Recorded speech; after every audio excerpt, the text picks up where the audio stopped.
ओम नमो भगवते वासुदेवाय। अश्विन माह के बाद कार्तिक का महीना शुरू हो जाता है जो भगवान विष्णु को समर्पित है। मानसानाम कार्तिक श्रेष्ठो देवानाम मधुसूदनम तीर्थम नारायणाख्यम ही त्रितम दुर्लभ कलो। अर्थात भगवान विष्णु और विष्णु तीर्थ के समान ही कार्तिक माह भी श्रेष्ठ व दुर्लभ है। कार्तिक मास 29 अक्टूबर रविवार से शुरू होने वाला है। इस मास में तुलसी जी का विशेष महत्व है।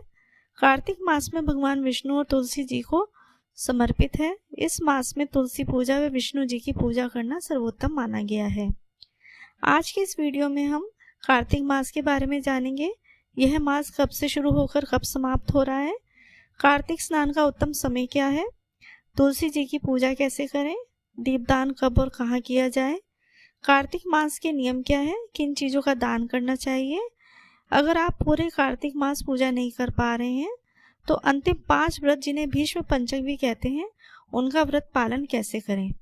साथ ही इस वीडियो में हम ये भी जानेंगे कि इस माह क्या खाना चाहिए और क्या नहीं। कार्तिक मास की शुरुआत 29 अक्टूबर 2023 रविवार से शुरू होकर 27 नवंबर 2023 को कार्तिक पूर्णिमा के दिन समाप्त होगी। साथ ही भीष्म पंचक व्रतों की भी समाप्ति होगी। भीष्म पंचक व्रतों की शुरुआत हरि प्रबोधनी एकादशी से शुरू हो जाती है जो कार्तिक पूर्णिमा तक चलेंगे।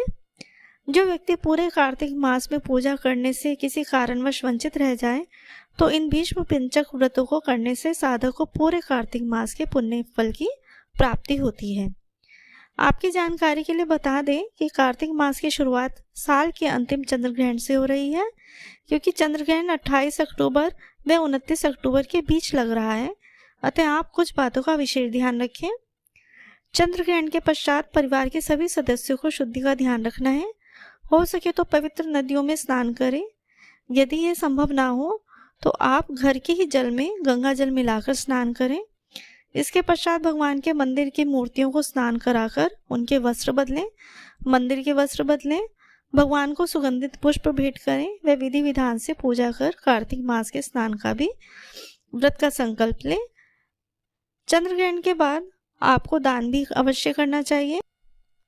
कार्तिक मास में स्नान का उत्तम समय ब्रह्म मुहूर्त माना जाता है। ब्रह्म मुहूर्त स्नान करने से धरती के जितने भी तीर्थ स्थान हैं उनका पुण्य फल मिलता है। स्नान करने के बाद तुलसी माता को जल चढ़ाएं। हो सके तो जल में थोड़ा सा कच्चा दूध मिला लें। तुलसी माता को शाम को भी घी का दिया जलाएं व उनकी आरती पूजा करें।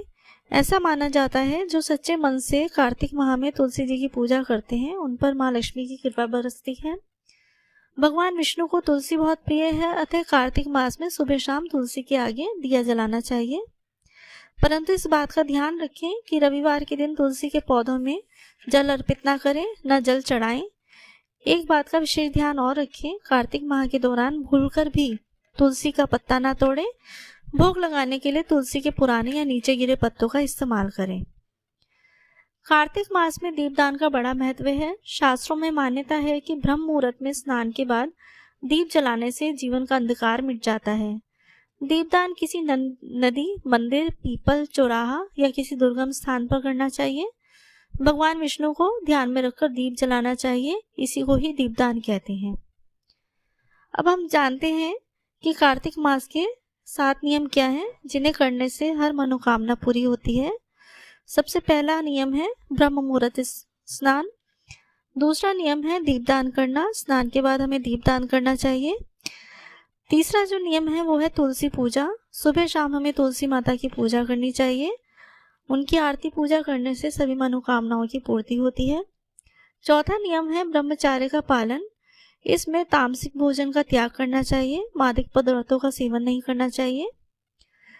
पांचवा जो नियम है तेल लगाना वर्जित माना जाता है। इस कार्तिक माह में आप केवल एक बार नरक चतुर्दशी के दिन ही तेल लगाएंगे, अन्य दिनों में तेल वर्जित है। छठा जो नियम है द्विदलन दालों का निषेध है, अर्थात उड़द, मूंग, मसूर, चना, मटर, राई ये नहीं खाना चाहिए। जो 7वां नियम है वो है भगवान का गुणगान करें, संयम से रहें, दूसरों की निंदा, चुगली या किसी भी विवाद से दूर रहें। हरे कृष्णा।